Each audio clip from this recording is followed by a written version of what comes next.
ये कह रही है कि वो महिलाओं को शिक्षा से वंचित नहीं कर रही। वो ये चाहती है कि जो माइनॉरिटी समाज से लोग आते हैं उनकी हिजाब की वजह से जो अलग पहचान है, अगर स्कूल में सारे बच्चे ड्रेस पहन के जाएंगे तो इक्वालिटी मिलेगी, सारे बच्चे वहाँ एक समान दिखेंगे।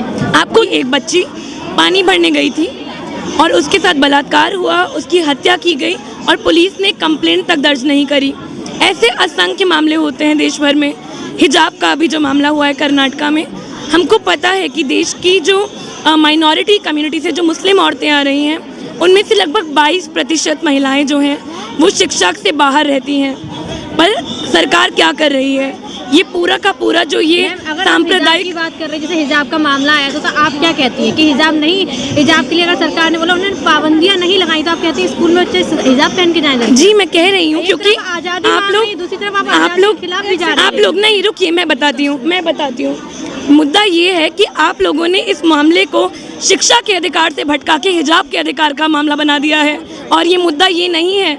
अगर महिलाओं को शिक्षा मिलेगी, आर्थिक स्वतंत्रता मिलेगी, तभी हो पाएगा कि महिलाएं खुद अपने लिए डिसाइड कर पाएँ, अपने लिए ये निर्धारित कर पाएँ कि वो हिजाब पहनना चाहती हैं, वो नहीं पहनना चाहती हैं, वो घूंघट पहनना चाहती हैं, वो बिंदी पहनना चाहती हैं।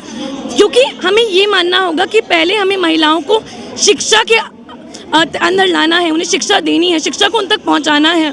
आप कपड़ों के आधार पर, आप किसी धार्मिक सिंबल के आधार पर महिलाओं को अगर शिक्षा से बाहर रखने की बात कर रहे हैं तो मैं माफ़ी चाहती हूँ, ये मुद्दा भटकाना है। सरकार तो खुद ही ये कह रही है कि वो महिलाओं को शिक्षा से वंचित नहीं कर रही। वो ये चाहती है कि जो माइनॉरिटी समाज से लोग आते हैं उनकी हिजाब की वजह से जो अलग पहचान है, अगर स्कूल में सारे बच्चे ड्रेस पहन के जाएंगे तो इक्वालिटी मिलेगी, सारे बच्चे वहाँ एक समान दिखेंगे। आपको लगता है अभी हमारे पास कितनी इक्वालिटी है?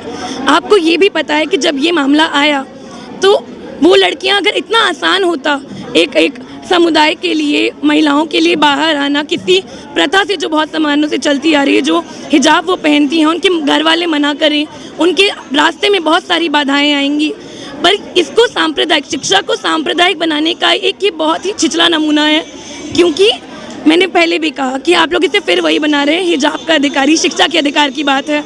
और अगर लड़कियों को हमें शिक्षा के दायरे में लाना है तो उसके लिए बहुत ज़रूरी है कि हम उन्हें इन सब कपड़ों के आधार पर, किसी जातीय धार्मिक सिंबल के आधार पर उससे बाहर आने के उनको डिसाइड करने दें। खुद एक लड़की है तो मैं आपसे एक सवाल जरूर पूछूंगी, आप खुद लड़की हैं, आप नहीं चाहती कि जो लड़कियां हिजाब में जाती हैं, आप बंदिशें हैं उन पर, अगर वो हिजाब में नहीं जाएंगी तो वो आज़ाद हो जाएंगी? तो आपको लगता है चाहती, अब आप खुद लड़कियों से बात करें, कुछ लड़कियां शायद खुद चाहती वो हिजाब पहन के ना जाएं। वो लड़कियां जो कर्नाटका में है, किसी ने उनसे पूछा कि वो हिजाब पहनना चाहती है, नहीं पहनना चाहती है? सवाल तो ये है कि उनको मना नहीं किया गया है। अगर वो स्कूल में इक्वालिटी की बात हो रही है, आप खुद कह रही हैं अधिकार आपको मैं एक और बात बताती हूँ कि ऐसे मामले हमारे कोर्ट्स में पहले गए हैं, जो ये यूनिफॉर्म कोड की बात है, पर ऐसा नहीं है। पहले भी उन्होंने यही बोला है कि हमारा पहला काम है शिक्षा पहुँचाना। उसके बाद जो ये मुद्दे हैं कि क्या पहनना है महिलाओं को, क्या नौकरी करनी है, कहाँ जाना है, ये उनकी स्वतंत्रता की बात है। वो शिक्षित होंगी तभी वो अपने लिए इस तरह के निर्णय ले पाएंगी। पर हम उन्हें बिना शिक्षा में तो आने नहीं दे रहे। उन्हें पहले कह रहे हैं कि आप इन रूढ़ियों से बाहर आइए, फिर आप यूनिफॉर्म, इक्वालिटी, इन सब की बात कीजिए। इक्वालिटी इस देश में बहुत दूर की बात है। यहाँ पर वर्ग भेद इतना होता है। जो बहुसंख्यक महिलाएं हैं उनको, जैसे अभी मुदिता ने कहा कि 8वीं के बाद शिक्षा में नहीं रहने दिया जाता, हम यूजी से पीजी की बात केजी से पीजी की बात कर रहे हैं कि पोस्ट ग्रेजुएशन तक लड़कियों को पढ़ने का अधिकार हो, ना कि सिर्फ 8वीं तक। 8वीं तक पढ़ के क्या होता है, महिलाओं को बाहर निकाल दिया जाता है। अभी ऑनलाइन एजुकेशन का जब मामला आ रहा था, जब कोविड की रिस्ट्रिक्शन लगी तो क्या हुआ, घर में अगर 5 बच्चे हैं, 5 सदस्य हैं, एक फ़ोन है तो वो बेटे को मिलेगा। क्यों?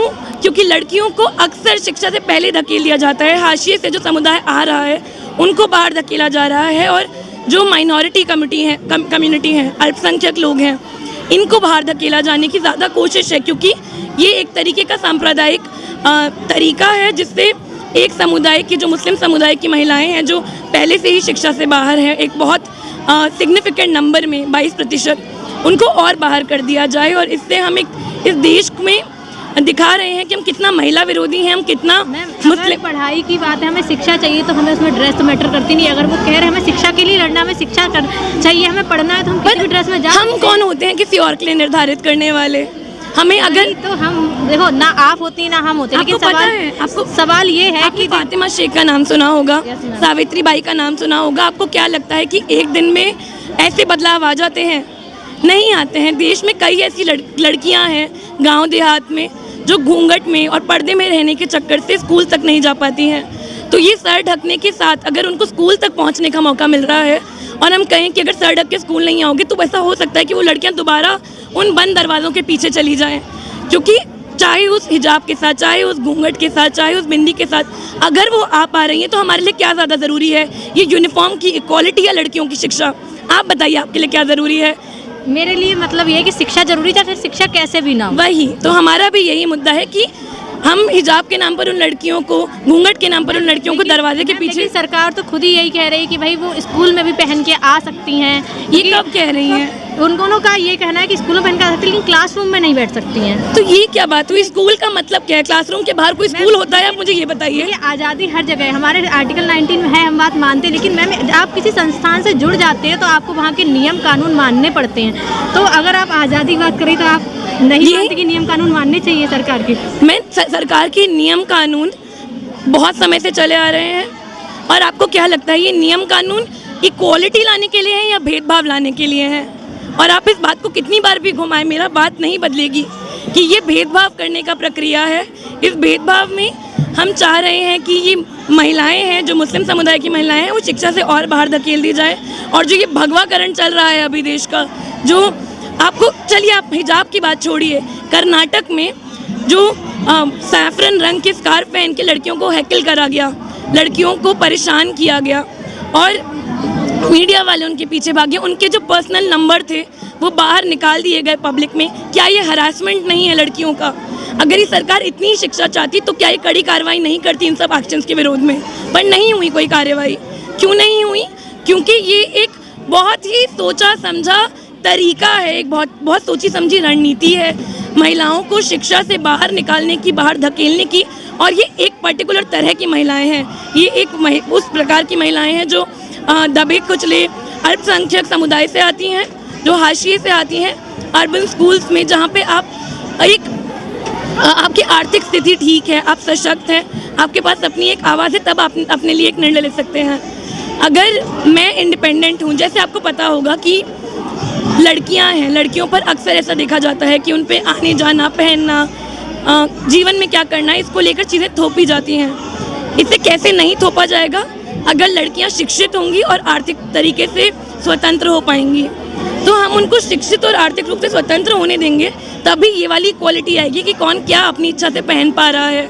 हम ऐसा करेंगे कि आप सरकार की इच्छा से पहनिए और फिर अपने घर के अंदर